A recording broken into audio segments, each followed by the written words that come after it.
Hello, and welcome to the Old Soul Archaeology Podcast. My name is Michelle Janae. Thank you for tuning in and listening. Are you ready to dig deep? Hello, and welcome back to Old Soul Archaeology. My name is Michelle Janae, and my guest today is Debbie Emick. Debbie, welcome to the podcast. Oh, thank you so much for having me today, Michelle. This is my pleasure. I'm just so grateful for this time and space with you. Awesome. I just want to introduce you really quickly to our listeners. Debbie Emick is the author of The Other Side of Perfect, Discovering the Mind-Body Connection to Healing Chronic Illness. And she is also co-creator and blogger at GoBucketYourself.com. She is co-host of the One Life, Live It podcast. She lives on the plains of southeastern Colorado with her husband, 2 daughters, Denali the dog, and her 6 chickens. When she's not traveling to the mountains, the beach, or Spanish-speaking countries, you'll find her there in her sunroom or on her back porch sipping hot tea. How delightful. Yeah, my favorite thing. So thank you. Sorry. Thank you for that nice introduction. Yeah. Absolutely. Thank you for sojourning with us today. I love this idea of the other side of perfection, or the other side of perfect, as I use the label former to delineate that I'm no longer there, but still struggle. Former compulsive, people-pleasing rule follower. Does that ring a bell for you? Oh, yes, I relate. People-pleasing and perfectionism for me kind of go hand in hand for sure. So those are hard coping mechanisms to untangle from, aren't they? They very much so. They have their claws dug in fiercely, but I'd love to hear your story. Like, let's talk about the other side of perfect for you. Sure. So that really, the awareness of this perfectionism, people pleasing trait just has been this very long journey for me that started about 10 years ago when I began having these health problems that I couldn't ignore anymore. A lot of physical pain in my body that was interfering with my daily life, just living the way I wanted to. And so I couldn't ignore it any longer. I started going to doctors and seeking medical help. And that led me through this very winding road of autoimmune disease diagnosis and treatment. And so at one point I was on 9 different prescription medications 3 times a day and feeling awful still. And so slowly, because of many factors and much support, I was able to begin taking back my own power, like one small thing at a time, right? So I switched doctors. I started working on my nutrition, and I began eliminating toxicity in my environment, the products I used. I started using movement with my body. And eventually I had this conversation with my rheumatologist that led me to believe that if I left my job, I would leave my stress behind. I had a career in classroom teaching. So I'd been a teacher for 14 years.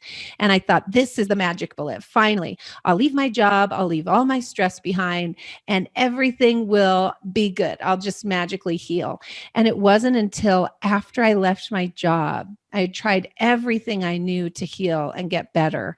And I found myself in my deepest, darkest place then. So still in pain, still sick, and now in this really deep, dark hole.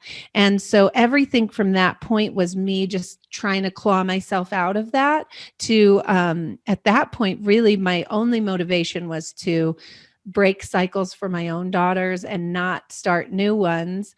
And never go back there. Right. And so that led me through my own mental, emotional healing, working on some repressed emotions and past trauma that I had never dealt with.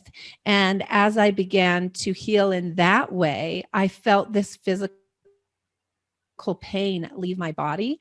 And so there was no real denial then anymore at that point that these things are related in my body and my system somehow. And it was really through that I was able to come to a consciousness of using perfectionism and people pleasing to control myself, my environment, keep people at arm's length, never deal with this pain inside, thinking I just forgot it and moved on.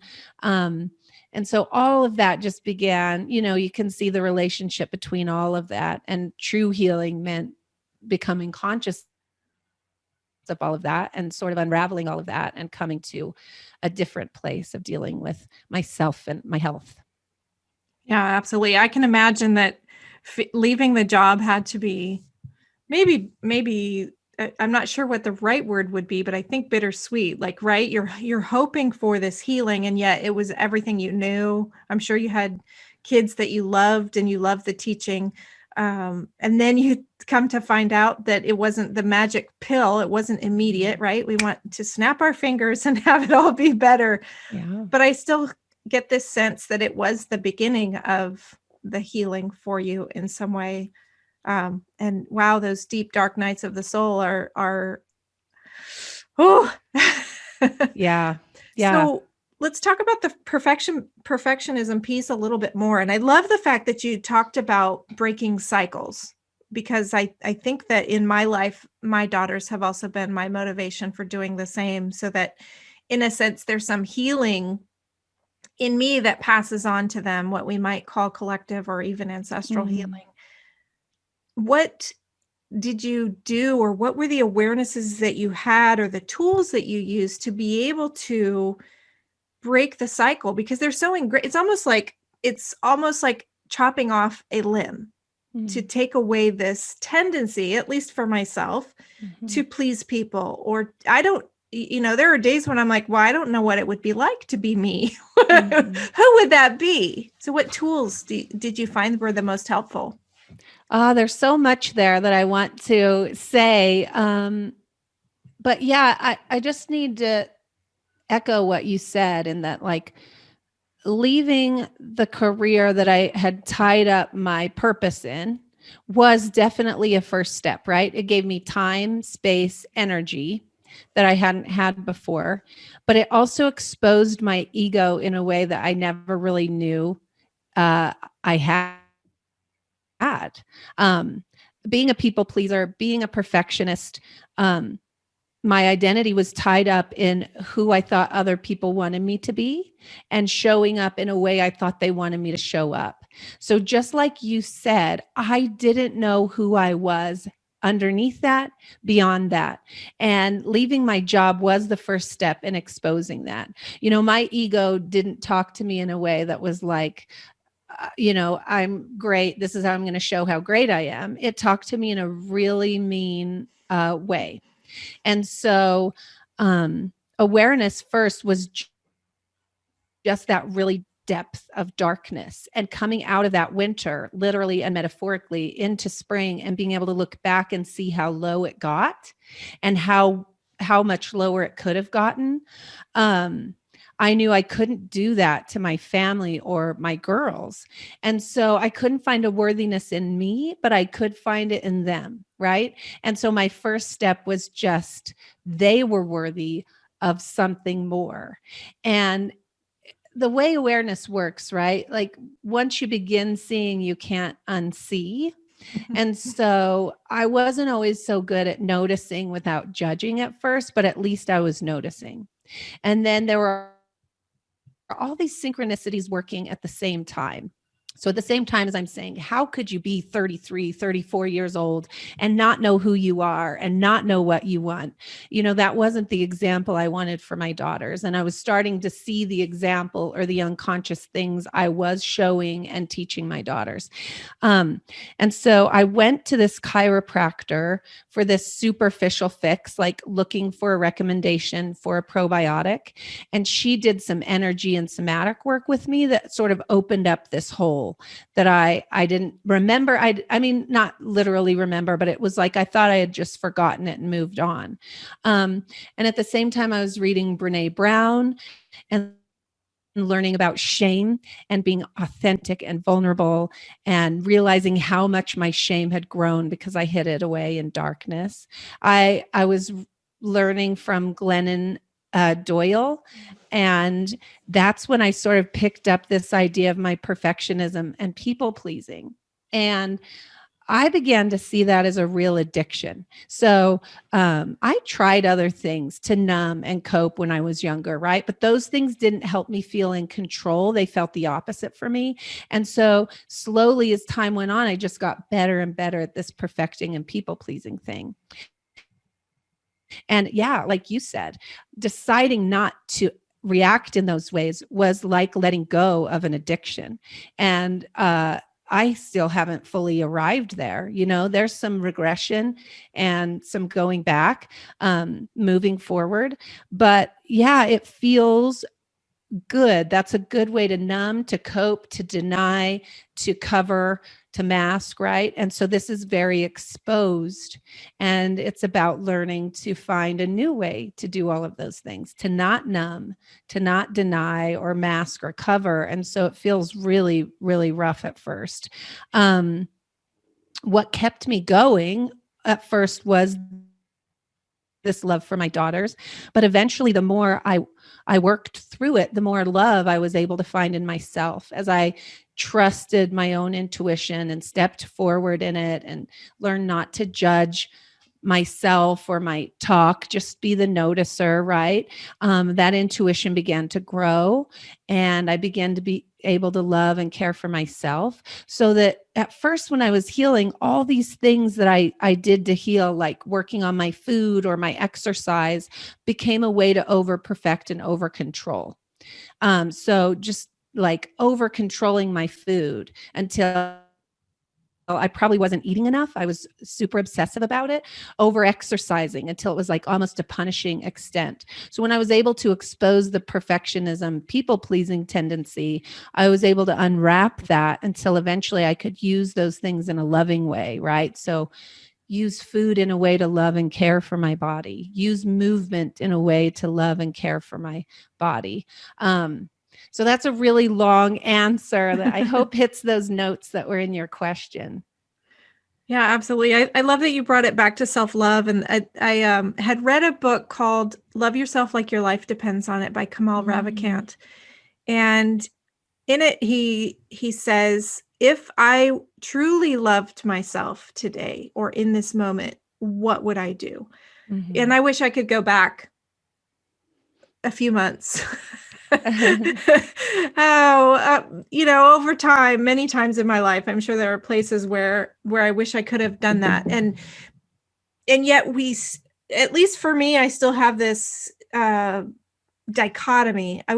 I wouldn't say paradox just yet, because I'm looking forward to it becoming a paradox and not a dichotomy, but this split where we, at least personally, I grew up, it's, love others, love others, love others. Mm-hmm. And this sense of unworthiness, and not only unworthiness, but worthlessness. Mm-hmm. And now I started a Facebook project called Love Yourself Experience. I didn't want it to be an experiment. I didn't want it to be a project. I wanted it to be an experience. And yet, as we move through this, like, posting every day became very hard for me. It became not a chore, I don't think, but what it did become was this call to self that was saying, wait a minute, just what are you saying? And who, and I went into this experience wanting to do it completely for myself, but inviting other people to experience and witness, and then also have their own journey through it. So that's been very interesting. So I want to dig into that self-love a little bit deeper, because it is interesting that you said that when you couldn't find it within yourself, you did it for your daughters. Is that part of the secret to coming back to self-love, is doing it in the meantime for someone else? Or I know there are no secrets, right? Yeah. What happened to work for you? So I guess that was my path, right? And there's no real saying if there's another way. But I guess if we could look at it in terms of, we're all just little kids in these bigger bodies and different clothes, probably, right? And so these unconscious behaviors, patterns, coping mechanisms I was acting out in my own life, finally became clear to me, like where that led eventually, if I didn't address it, and what that would do to my daughters.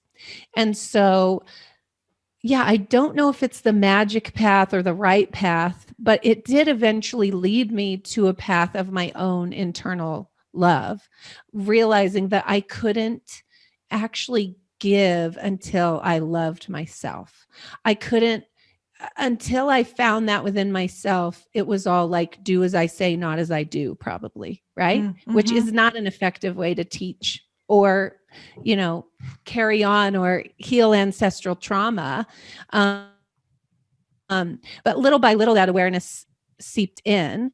And so some other things happened in the process of like seeking out connection with people that I thought could help and support me. And their help and support came in forms of encouraging self-love and self-expression and getting to know myself and what I wanted and needed better, right? And so that's what I say about the synchronicities. It was just like, just trusting enough that if I took one tiny next step, it would lead to the next step after that. And luckily it did. And luckily that awareness came that I can't do the real work I want as a mother if I don't love myself first. But yeah, there's so much untangling of childhood narratives. And no one, I don't think in my life intentionally told me these things of unworthiness. They didn't want me to believe that, right? But there's so many unconscious behaviors that I'm untangling, like you said, calling it ancestral is true. And I was raised in a tradition that I took upon myself as an unworthiness just by being born. And so my life became this proving that I was good enough, that I could be good, And so, yeah, that's still like a point of where probably my family and I would not agree at this point that, worthiness is not inherently given. And now I know, I have my own internal knowing that it is just because I'm here, but it took a long time to get there and to be confident in that belief and that feeling. Yeah, that's a beautiful point, because I think too, I could say the same thing. None of it was ever intentional, but they were brought up believing the same things they taught me. And so, and so on and so on. But I'm coming to that place too, that yes, we are worth everything, worth love, worthy, because we're here. I think it's more of an Eastern philosophy than a Western philosophy for sure. And it's interesting that we're opening up to that, I think, more in the West. We're a little bit tired. Yeah. Of the other story. And there, not to be cliche or anything, but it really is true that when you change your story, you change your life. Yeah. Right? Yeah, I'm sorry. I don't want to interrupt you, but when you play that out, how do I show up in the world in any role I play if I believe I'm inherently worthy versus how do I show up in the world when I believe I am not? So which story do I want to choose? Because I get to choose. That's what it comes down to, right? Just like you're saying, I get to rewrite it. And so if I choose to believe I'm inherently unworthy, play that out 1 year from now, 2 years from now, 3. How does that work out for me and my daughters and whatever role I play in the world? How does it play out if I choose to believe I'm inherently worthy? And which way do we want to go? Yeah, it's a great point. But I think for me, like, I don't know about my listeners, but I would have to say for me, just knowing I had a choice was a huge missing piece of that puzzle. Knowing that I could choose, knowing that actually that I was worthy enough to choose for myself. So it almost became like this double-edged sword that, just kept perpetuating the lie. So I think too, where you talked about finding a community of people that would encourage you and model, right? The same thing you want to do for your children, you have had in other people. And I so appreciate that in my life too. So I want to dig in a little bit to your wildness, because in the beginning of your book, you wrote what I would call a poem. It's an ode to yourself, I think, where you talk about growing up wild and then moving to the city and then feeling alone. And this is the pattern your book follows as well. Do you want to talk about that a little bit? Talk about your wildness and maybe come back around to your rewilding? Sure. Gosh, I was born and raised until I was still a young child, but in this very wild place in southeastern Colorado on a farm and ranch. And that's the best memory I can have of it. Just wild, really only good conscious memories of that time in my life. And my parents were very young and wanted more. And eventually we left that wild place. And over years and over time, our family broke apart. And so this was a big part of my healing, was being able to revisit that time in my life that we never talked about. We never addressed it. Certainly not at the time. And so over that breaking apart and coming back together and breaking apart again, my dad and my relationship with him just slowly left my life until we really didn't have a relationship anymore. And my mom and some codependency that she either had or developed welcomed in a couple of alcoholic stepfathers. And so, that's really a lot where that like numbing and coping mechanism comes from, the changing relationship with my mom and these behavior mechanisms, coping mechanisms that come along with those addictions came into my life at a time my father wasn't in my life, until eventually I was like crashing on the couches in the basements of friends' homes and not really living with either parent. And so as I began to heal, it became obvious, like, I had to actually acknowledge and release that part of myself that I had thought I just forgave and move on. But I was really just holding it so closely there, like denying that it happened. And through doing that, I just felt this real metaphor in my life, right? In this dark moment of the soul, as we were talking about before we began this conversation, it was an invitation to come back to myself. When for so many years I was stepping farther and farther away from myself, I was denying, all that I am. And so there is that Clarissa Pinkola Estes quote at the beginning about there are doors, there are invitations. And for me, that dark moment, my illness, getting, working on health and recovery from that, those were my doors back to my wild self. And so for me, rewilding, I think you called it that. I've heard it called that by other people. It really meant just learning who I was underneath all of that, beginning to trust myself and my own intuition, beginning to step toward that.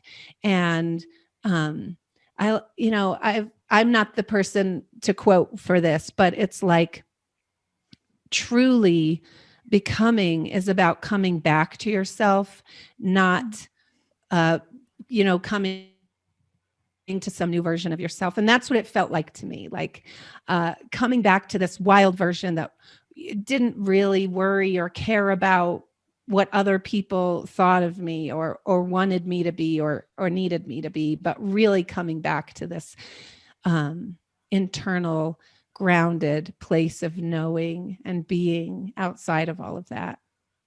Yeah, that sounds very Eastern too. Sounds Taoist. It sounds like the hero's journey. Yes. Yeah. Definitely. I want to read that quote by Clarissa Pinkola Estes. that is in the preface of your book.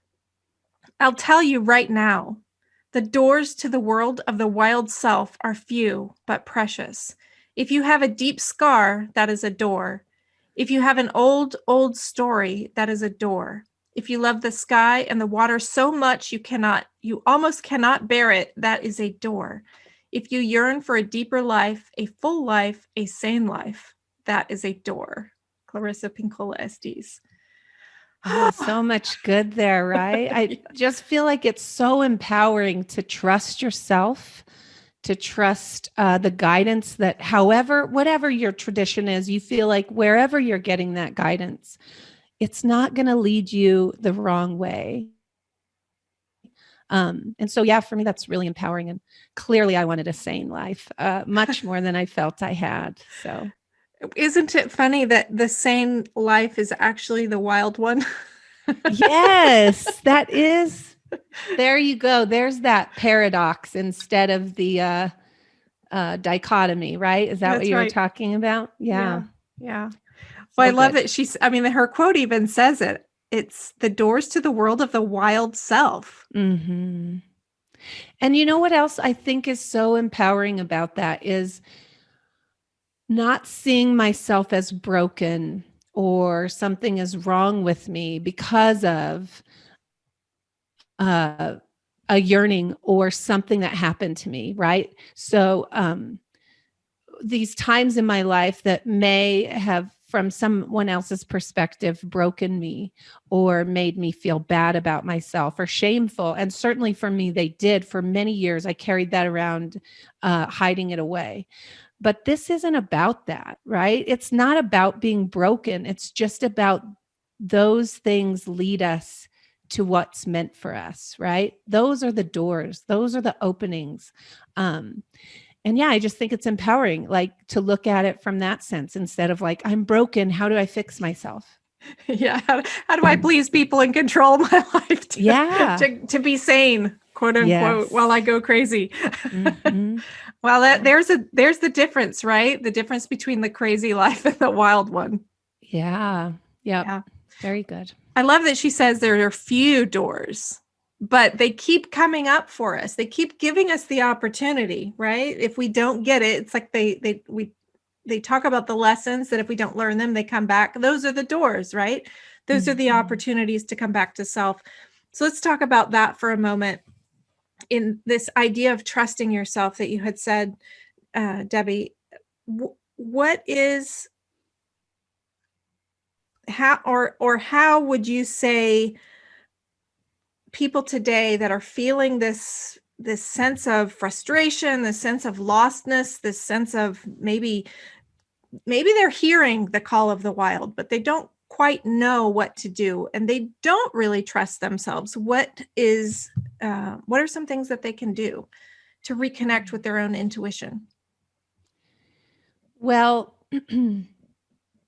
I think that for me, first, I needed to hold it very lightly, right? I mean, I was used to like trying to appear perfect, though I never thought I was. No one else did, and please other people.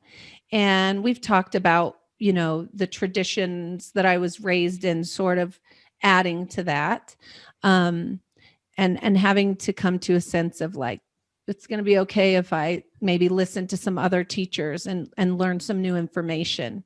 And then just approaching it from more of a sense of curiosity instead of like, what is my purpose? Why, like putting all this weight on it, just hold it loosely. And that sounds so easy when I say it like that. And I know respectfully that it is very hard to come to that place from another place. But in doing so, you can just take one step at a time from this light, curious sense, rather than putting a lot of weight and pressure on it. And if it's wrong, right? That's all. That's another guide showing you the right direction. direction. And so I had to start looking at it from that perspective, and also seek guidance, comfort, encouragement from people in my life that could support me through that. So it meant like I never really talked about myself much to people. And this meant showing up for myself in that way, saying, look, this is what I'm working on. Can you support me in this? Can you help me with this? Because I'm going to need your help, I think. So I'm trying to think of another way to move after that. Essentially, I believe that my intuition is like source guiding me and leading me. And so I began to feel that energy inside myself. And that's probably where that worthiness came from. Mm-hmm. And then that's so much more empowering, right? Just feeling like this is source talking to me and guiding me and leading me. I would say the final thing is that, like, you don't have to know all the steps. You just have to know the one next step. That's it. And I believe that is so true. Like, it's okay to have a vision. But once we get so caught up in the product, the end, it's really hard to see how to get there. And so, a lot of what I've done and how I show up now is just what's just the next step. I'll worry about the other ones after I finish just the next one.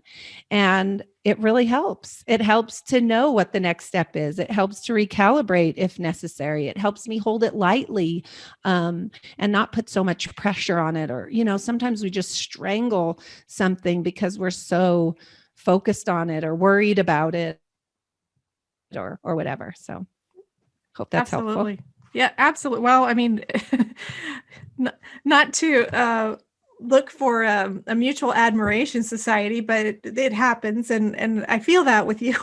Mm. The old soul archaeology was really a vision for myself, having come from the people pleasing perspective, finding my way back to intuition, what I call source. And that's what I consider an old soul.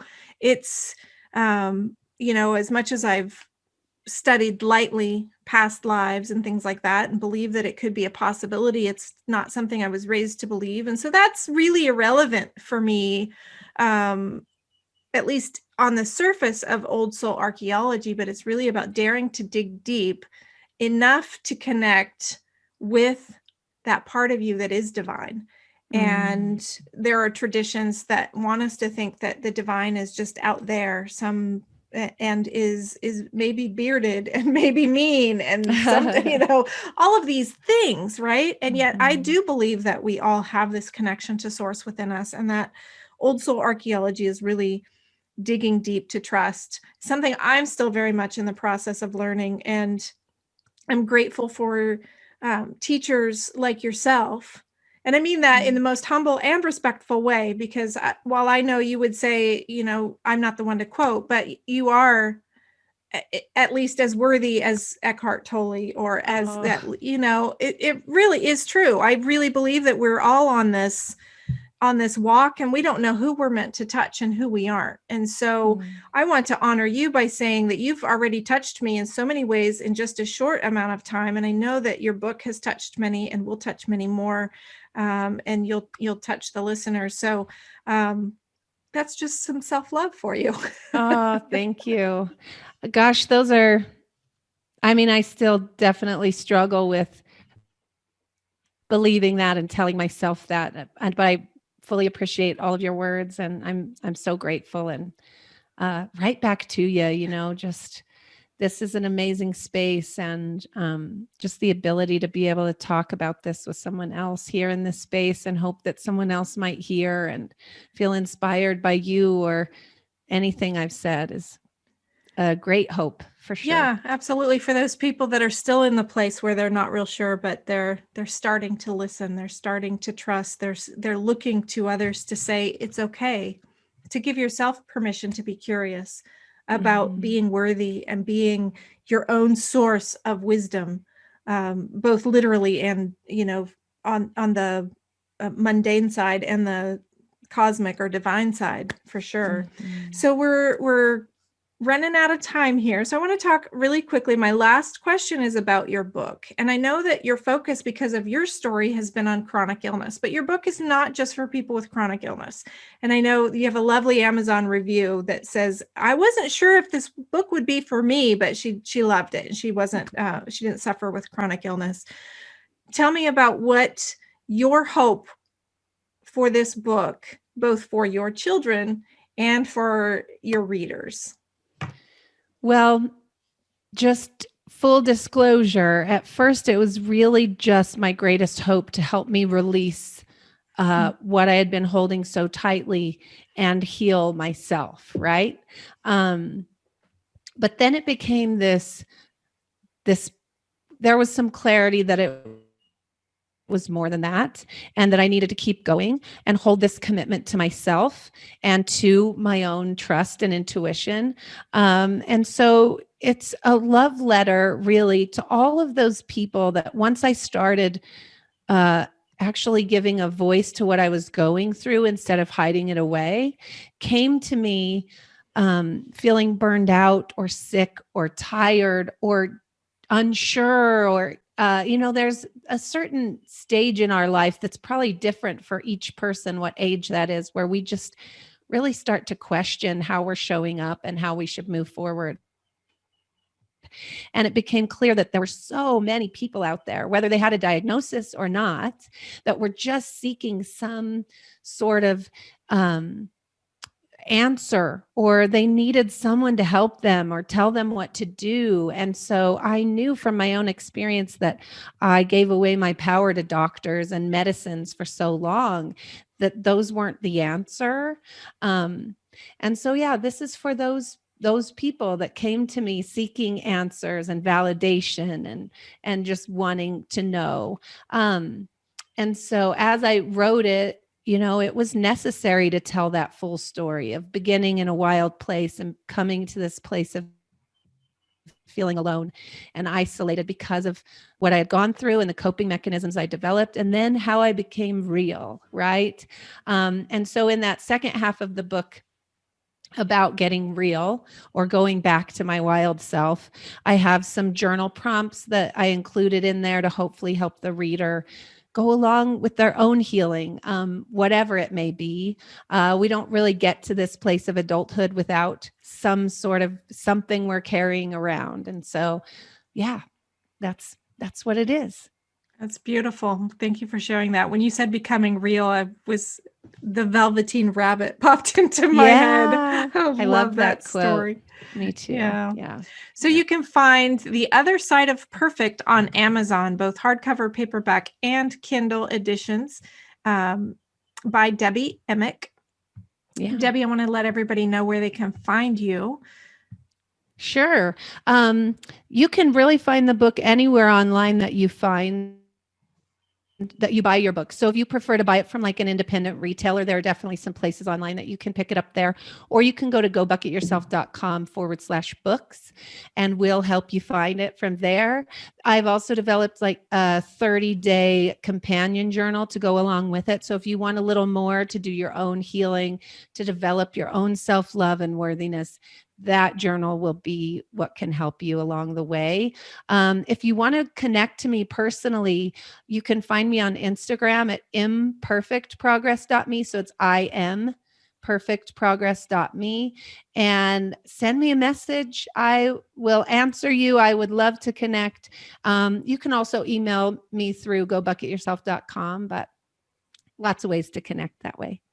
Well, I have to say, since we didn't really talk about your blog, Go Bucket Yourself is a beautiful blog about your bucket list and living a life that is worthy of you, because you are worthy.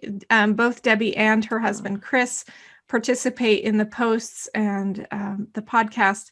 So you can check that out as well. Very inspirational. I read a few of the posts and it was just what I needed. Oh, thank you. Everything we do there, blog, podcast, events, hopefully down the road, are just to empower people to begin to step toward the life they want today and not keep putting it off for someday, right? So that's the goal there. We hope it does help. So important. All the links will be available where the podcast is published. Debbie, again, thank you so much for sojourning with me today. I really appreciate having you as a guest. Thank you, Michelle. This is entirely my pleasure. I really appreciate it. Wonderful. This has been an Old Soul Sojourn with Debbie, also known as Deb Emick, and her book, The Other Side of Perfect. Thank you for tuning in. And until next time, dare to dig deep.